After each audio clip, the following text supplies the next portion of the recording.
The following podcast is brought to you by the Johners Podcasting Network, found exclusively at WrestlingWithJohners.com.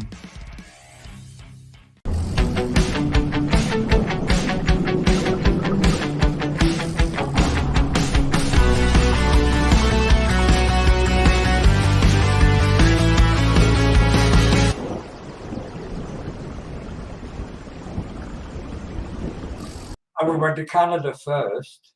Stampede. Yeah. And that's Linda used to wrestle as Blackfoot Sue before that, but we knew we couldn't take it to Canada. I mean, it's real Red Indians everywhere and everything like that. So anyway, we went there and they named it Angel Dust, first of all. And she wrestled a couple of times there, but basically they wanted her to be my valet. And it was then that actually she was never ever my valet before. And I went from there back to Germany and wrestled in the Hanover tournaments. Then I went back to Canada, and from there we went down to Mexico.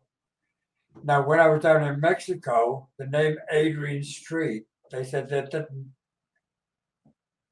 people wouldn't understand it, but they said you're exotic, so we call you Exotico Adrian.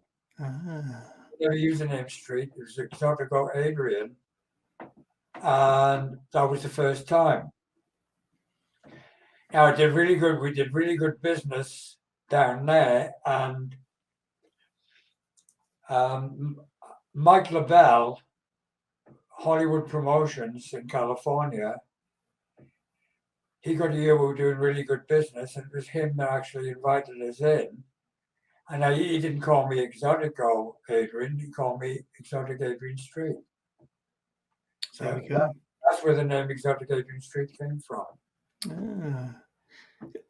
Let me ask you about Canada then, because you was out there for I think about 1981, wasn't you? And you faced all their top stars, including the Harts, Keith Hart, Bruce Hart, Bret Hart, a very young Davey Boy Smith out there, Dynamite Kid.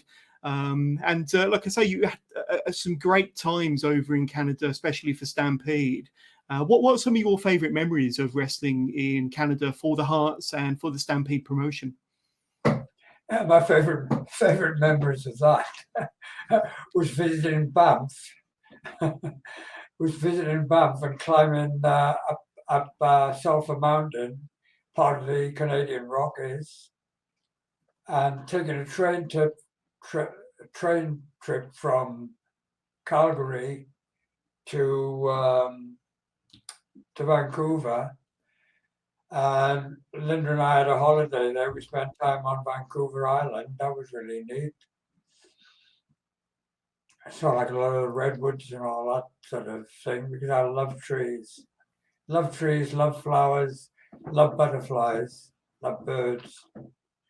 I'm not fond of domestic animals at all. I wouldn't give you tuppence for any domestic pets. Not fond of cats. I don't like dogs at all. I know that's going to make me very unpopular with I'm sure it won't. most people.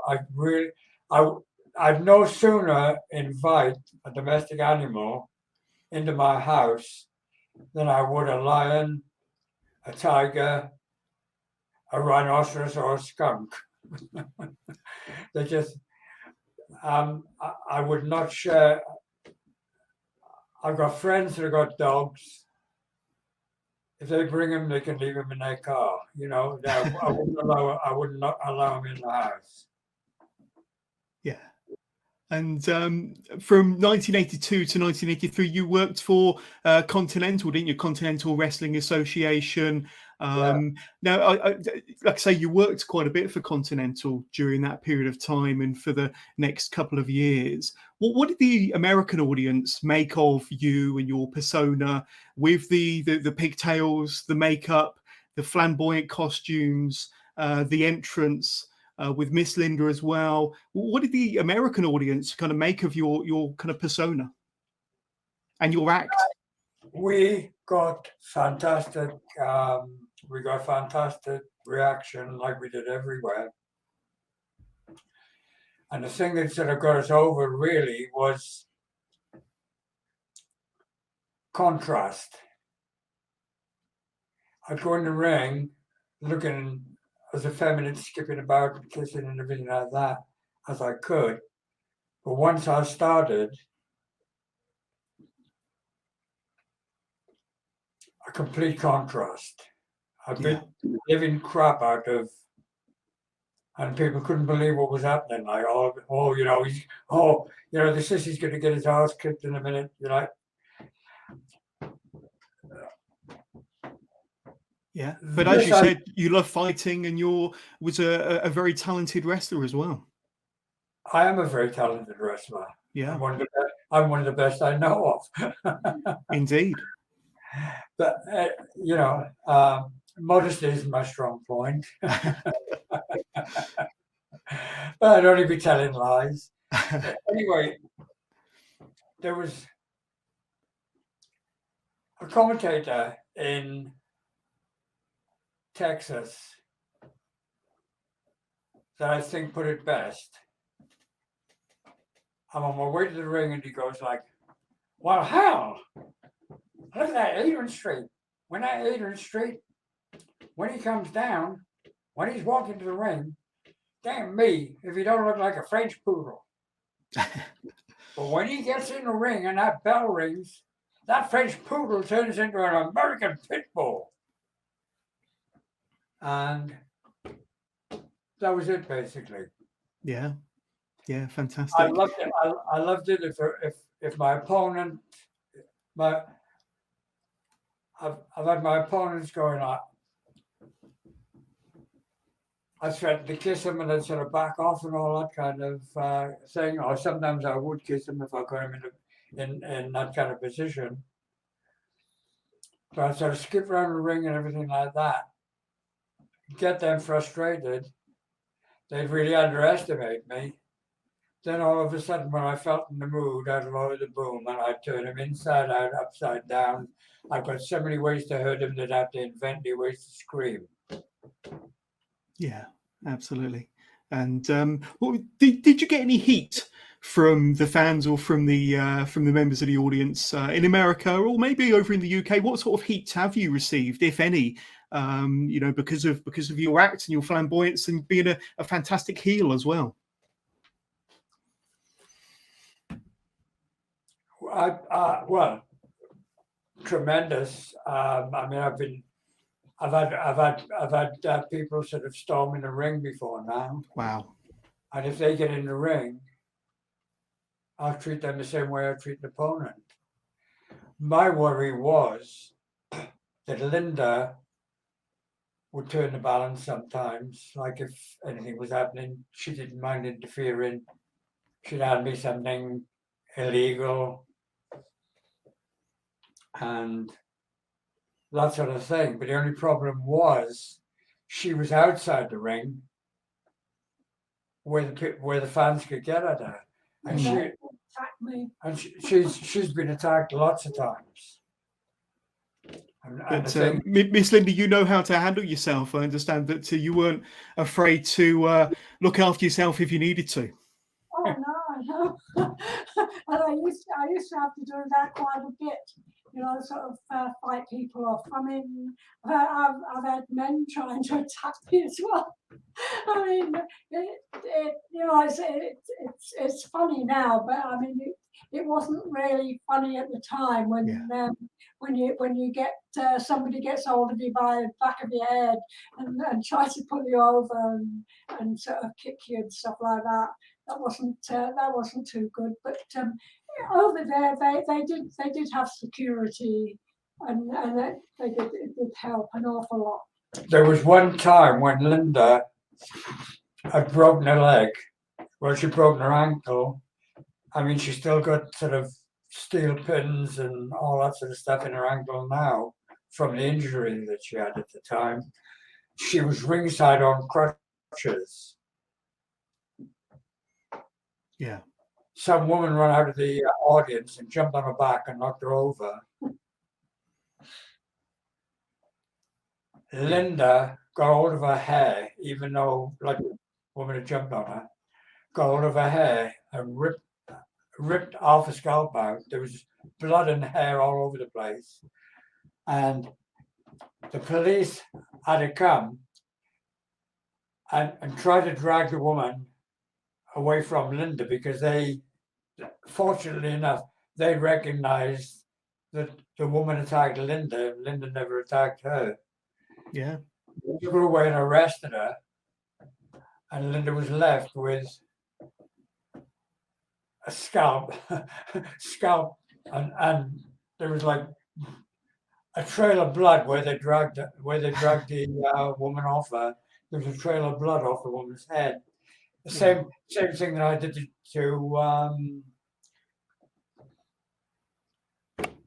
Jimmy Savile. yeah, same thing I did to Jimmy Savile in the ring. I ripped his hair out until there was blood all over the place. Brilliant. Let me ask you about Florida now then, because you went from Continental in Kentucky and Tennessee to Championship Wrestling in Florida, didn't you? You had some great matches there against Dusty Rhodes, Magnum TA, Scott McGee, Brad Armstrong, Barry Windham, and you even won the Florida Heavyweight Championship, didn't you, Adrian, during your time there? So Florida was a really, really great time for you and your career. What do you remember about your time in Florida back in those times? Yeah, it was great. But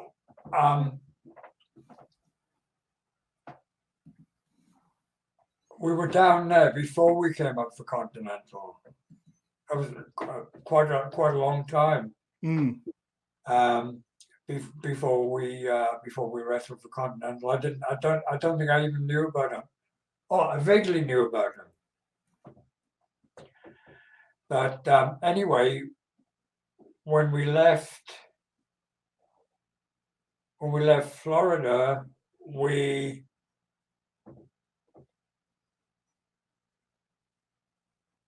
wrestled in Tennessee before we went down to Florida. We were there for a while. We wrestled in Florida. We went from Florida to Tennessee.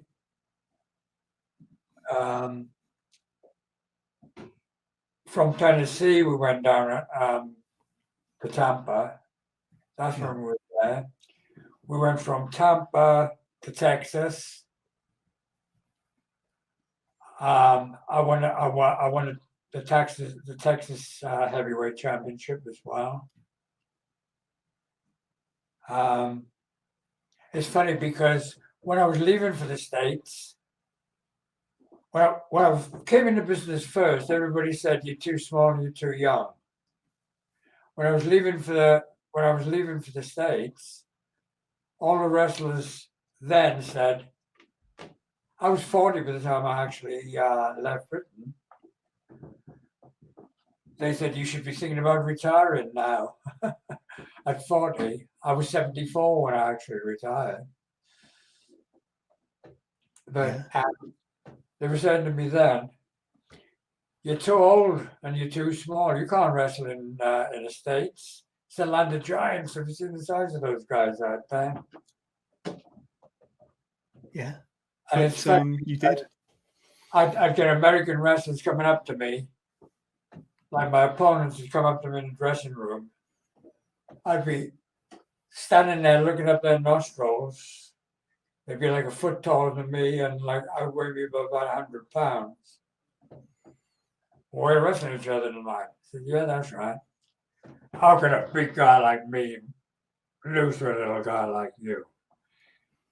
They just made it very, very uncomfortable for themselves. I don't like big men with big man attitudes. So I'd say to them, don't worry about that. When we get in now, I'll show you. how can a big guy like me lose to a little guy like you? I'll show you when we get in the ring. And I did. I turned him inside out, upside down. Yeah, you certainly did. You certainly did.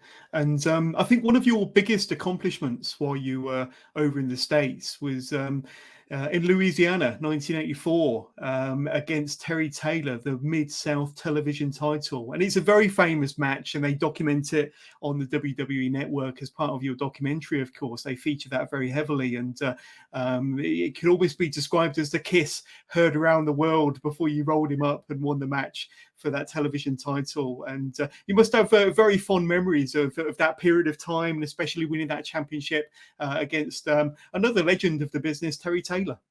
Yeah. Yeah. Oh, he was an excellent wrestler. Got to hand it to him. He's very, very good. He was sort of kind of shocked. But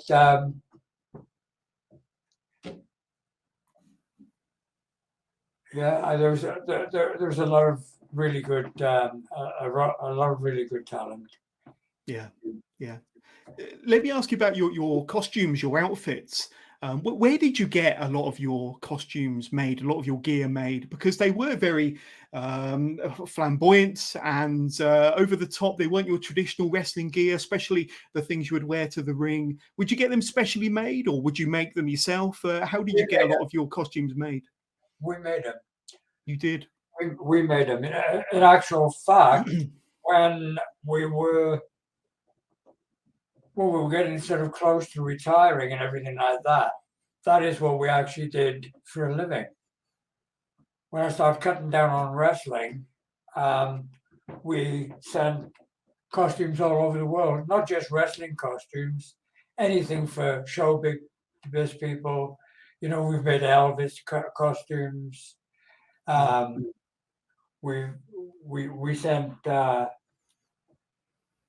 Predator. Actually, we made Predator outfits and stuff like that, but we sent to Japan.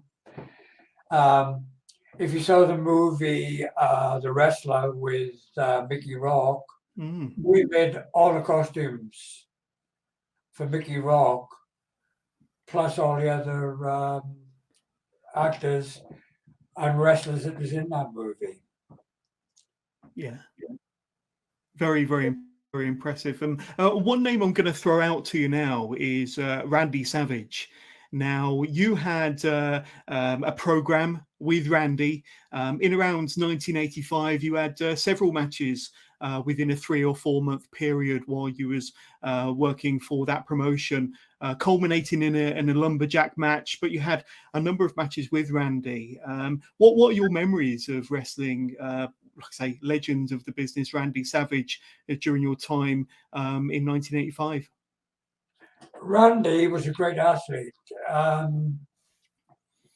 He used to play baseball a number of years before, professional baseball. I think he played for the Cardinals or something like that. He was ambidextrous. He could pitch with either hand and what have you. But his father, Angelo Poffo, was a professional wrestler, and his brother Lanny Poffo, yeah, he was a wrestler too, and that's how they brought him into the business as a professional wrestler. He could really look after himself. I mean, he could really, he could fight, but he wasn't a great wrestler. I mean, he was good, but he was very intense, wasn't he? Very intense. Obviously, I could have gone in the ring. I could have gone in the ring with him, and quite honestly, I could have crippled him in 2 minutes if I'd wanted to. Yeah. But I wanted to make more of it, so I go in the ring. What I actually wanted to do was pretend I was afraid of him. I keep running away from him, running away. If I'd gone in there and wrestled him straight away, That'd have been the beginning and the end of the match. I kept running away to make the people think I was terrified of him. Yeah. So then, when I actually did have a go at him and beat him up, it'd make my wrestling even more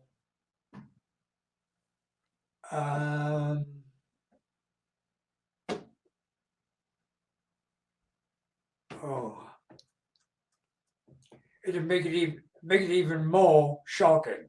Yeah. Yeah, absolutely. I can get that. And through my research, I noticed that you wrestled in about 1984, maybe 1985, a very young Shawn Michaels, two-time WWE Hall of Famer. Do you remember those occasions? Because this would have been before the Rockers and before he came to the WWF. And I think you wrestled him a few times back in the mid-80s. And he would have been maybe only a year into his career. In Texas, yeah. Yeah. In fact, I think you had. I was amongst his early opponents. Yes. And the thing is,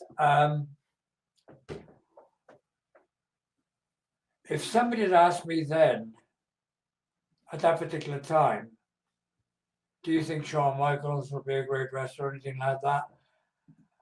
I would have been inclined to say he's like a little bit too timid.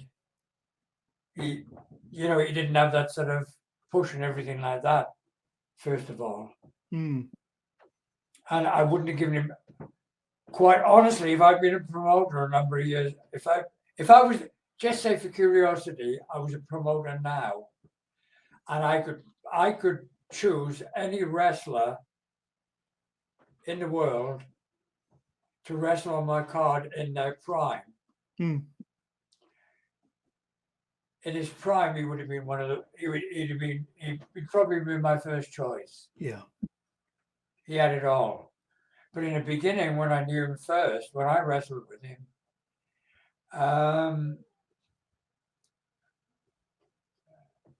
he hadn't got into his own then, Still had a lot to learn. He was still budding. He hadn't sort of bloomed. And boy, did he bloom! Did he bloom? 100%, absolutely. And looking at all of your accolades, Adrian, and between 1985 and 1987, you won the NWA Southeastern Heavyweight Championship 6 times, I understand. That's a tremendous accomplishment. Something I'm sure you're very proud of. Tell us about that championship. This was my last contest. Yeah. That was my last contest. In that contest, I was the undefeated NWA heavyweight champion. For that contest, I purposely lost weight. I weighed 157 pounds. Yeah. And I won the title. I mean, I beat my opponent and retired the undefeated NWA champion at the age of 74. Very impressive. Very, very impressive. Like I say, you're obviously very proud of all of your accomplishments and all of your championships that you've won throughout your career.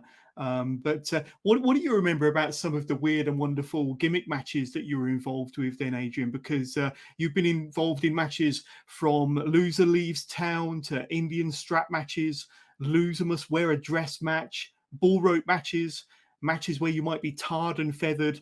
Everything and anything in between. They all sound a lot of fun, some weird and wonderful and probably quite painful. Any of your fond memories about some of them gimmick matches that you would have had over in the States, Adrian? Well, I wrestled a Red Indian,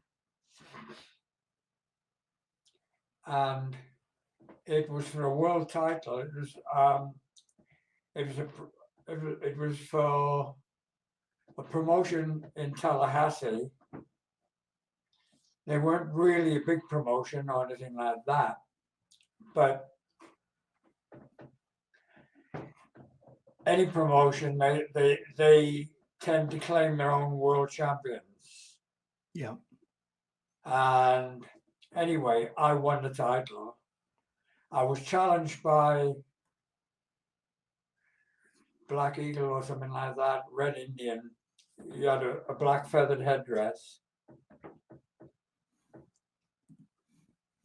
And he challenged me for the belt. And he said, okay. He said, but I want a stipulation. You've got long blonde hair. Not only do I get the title if I beat you, but he said, I want to scalp you. I'm going to shave your hair off. I said, yeah, fair enough. I said, and if you lose, which you will, not only do I retain the title, but I want your headdress. And that was one of my prized possessions, actually, was his headdress, because I've always loved Indians. Yeah. I wanted to be a Red Indian long before I ever even knew anything about professional wrestling. But if you get that out of the way, I'll move this chair over a little bit. There's the belt. Fabulous. That's a world title belt. Below it is a European middleweight belt, which I won on so many occasions. And even when I retired from Europe, I was given that as being the most prolific champion. Absolutely. So There we go. I've got loads of trophies and back here, I've got loads of trophies, photographs. Grunt the Wrestling movie, I was in that too. Linda and I were both in that, we played ourselves. Absolutely amazing. And what are some of your proudest memories or your proudest achievements or moments in your illustrious career then, Adrian? What would you say are maybe the top 1 or 2 or 3 proudest moments that you can kind of, keep with you for forever?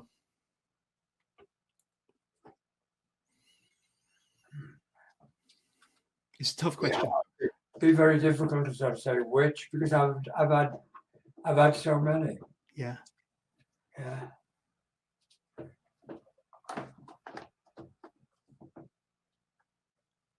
Obviously got your figurine there, your action figure.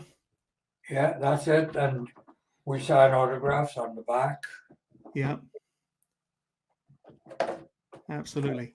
That's it. They can get there on. They can get that by messaging me. Autograph free.